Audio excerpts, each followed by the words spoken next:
All right, finding and expressing your voice. So this leadership challenge is all about identifying and communicating your independent opinions clearly and appropriately. In other words, neither, what does appropriate mean? Neither too timid nor too aggressive. Yeah, that finding that balance, I think, is one of the places I see so many of my clients struggling with. Like, what does it really mean to find my authentic voice versus what the report says or what this analyst says? So, what does that experientially feel like for that person who's stuck on this core leadership challenge of finding and expressing their voice? What's it feel like on the inside? What's that conflict Yeah. zone? Well, think about the title, finding and expressing. It is two parts, right? The first step is finding what your voice is. And what that really means is, do I have an opinion about this? Right? So almost everyone at some point in their career is going to be called to express their voice. So in that moment, you must have already, number one, identified an opinion that you do have. And then number two, express that opinion in that moment when you get the opportunity.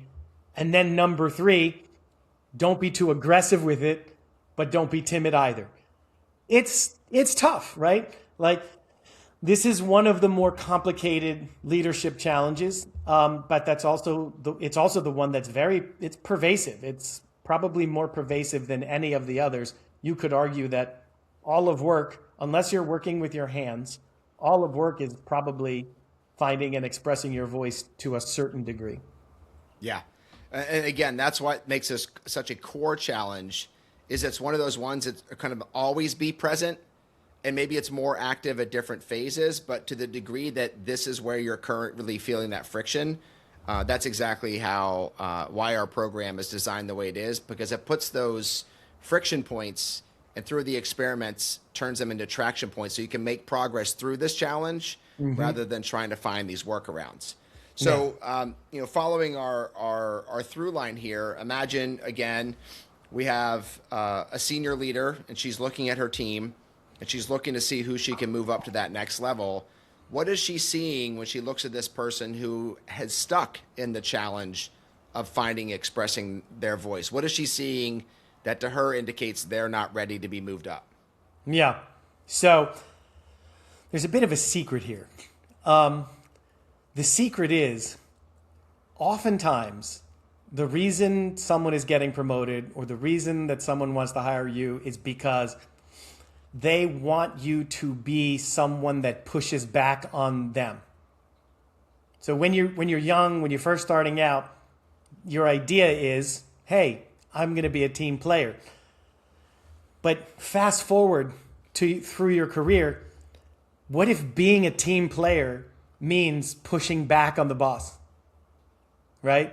Like, your boss might be thinking this. So I've actually coached many people whose bosses would come to me and say they're not pushing back on me. And that's because that employee didn't get the game that was being played, right? Didn't understand that as you get promoted, you do have to push back because no pressure, no diamonds. How do you get the best ideas? Well, it's not by being isolated in a room and coming up with brilliant ideas. That's not what the boss wants to do.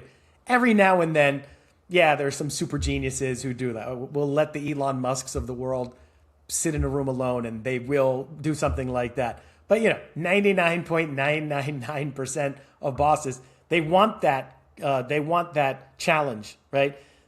They might not want you to pound the table, or maybe they do, but expressing your voice so that they have another thing to think about. They want those second thoughts, and let's look at it also a little bit, from the inside view, right? From the person who probably doesn't even recognize their own voice.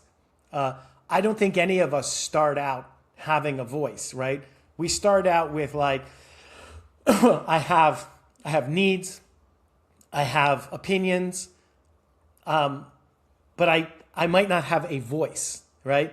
So I will have people who will, they'll tell them, I'll fish for their opinions if we're working on expressing their voice.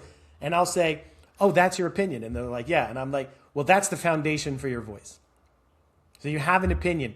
Let's use that and we'll work on that and we'll create what your voice is from that, because that is you, right? You are saying so. Don't worry about whether this agrees with other people or not for the moment. Just find your voice first, and then we can work on expressing it later.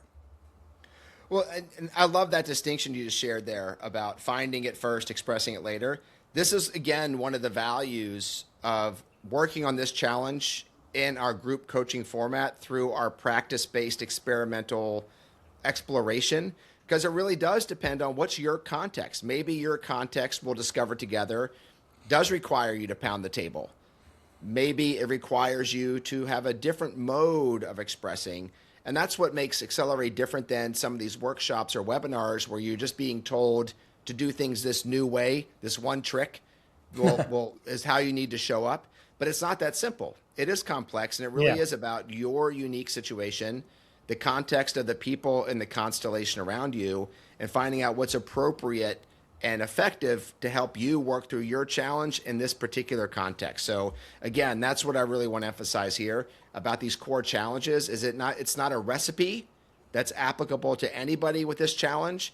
It's a bespoke, customized trajectory for you to work through your challenge with the people involved. So and again, in your style. In your style, exactly. Thank you.